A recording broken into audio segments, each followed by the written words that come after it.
Bienvenue dans cette 7e vidéo.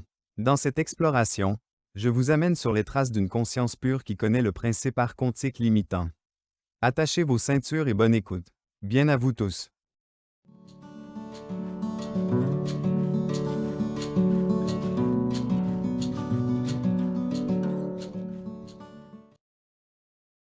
Je me tenais hors du level 1, en état de conscience modifié, observant l'espace de la matrice archontique. Devant moi, une conscience pure s'approchait d'un monde de matière programmée, prête à l'expérimenter. Elle savait une chose essentielle.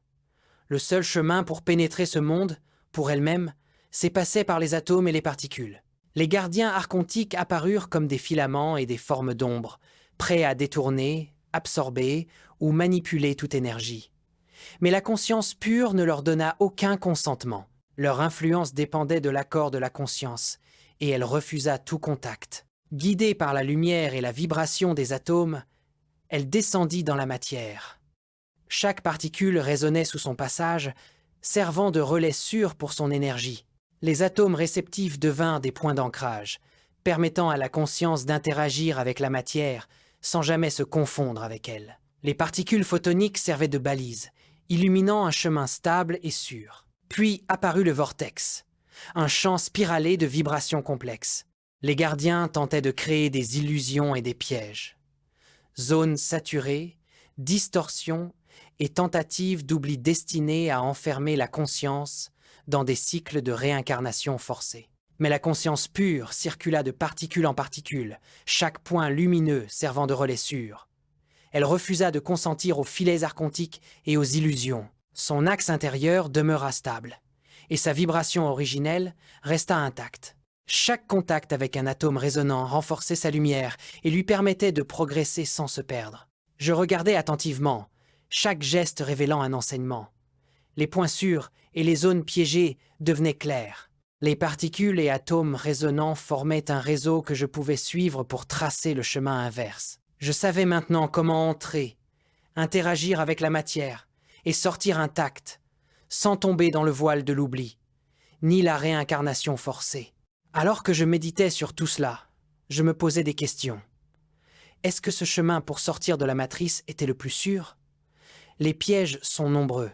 Émotions, croyances, attachements, et bien d'autres encore comme la peur, la colère, et surtout l'ego et le mental. Ces principes sont très appréciés du système archontique car il est toujours à l'affût de chaque faille, prêt à nous faire perdre notre chemin dans ses créations.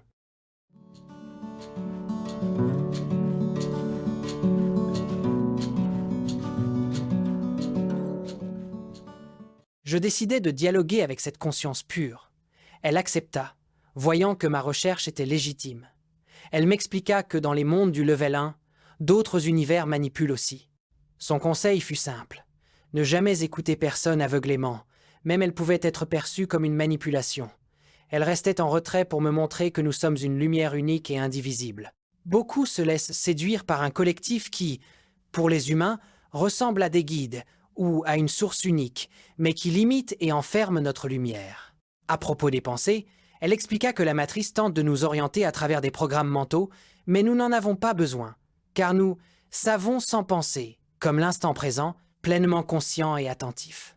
Beaucoup de lumière explore la pensée, mais ce n'est pas indispensable pour accéder au savoir inné. Elle ajouta qu'une fois sortie de cette petite matrice involutive humaine, je réactiverai ce savoir inné, même si le jeu n'existe pas vraiment. Tant de questions me venaient. Mais je compris que les poser nourrirait des croyances pouvant me rendre esclave de ces mondes. Je me contentais donc de ressentir sa vibration. Sa simple présence suffisait pour activer ma conscience pure, sans attachement à moi-même. Je la laissais partir, conscient que le contact avait ouvert une porte, mais que le chemin restait entièrement mien. Je me posais alors cette question. La reverrai-je un jour? Et aussitôt, une vibration s'éleva en moi. L'attachement est un piège.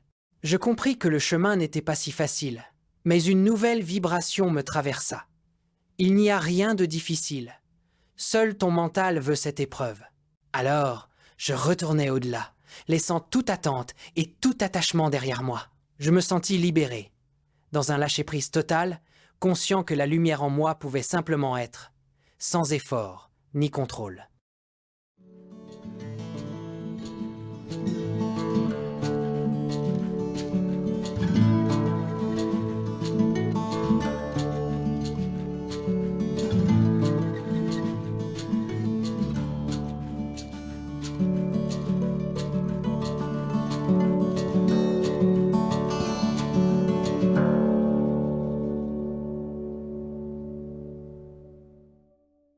N'oubliez pas que ce sont mes perceptions.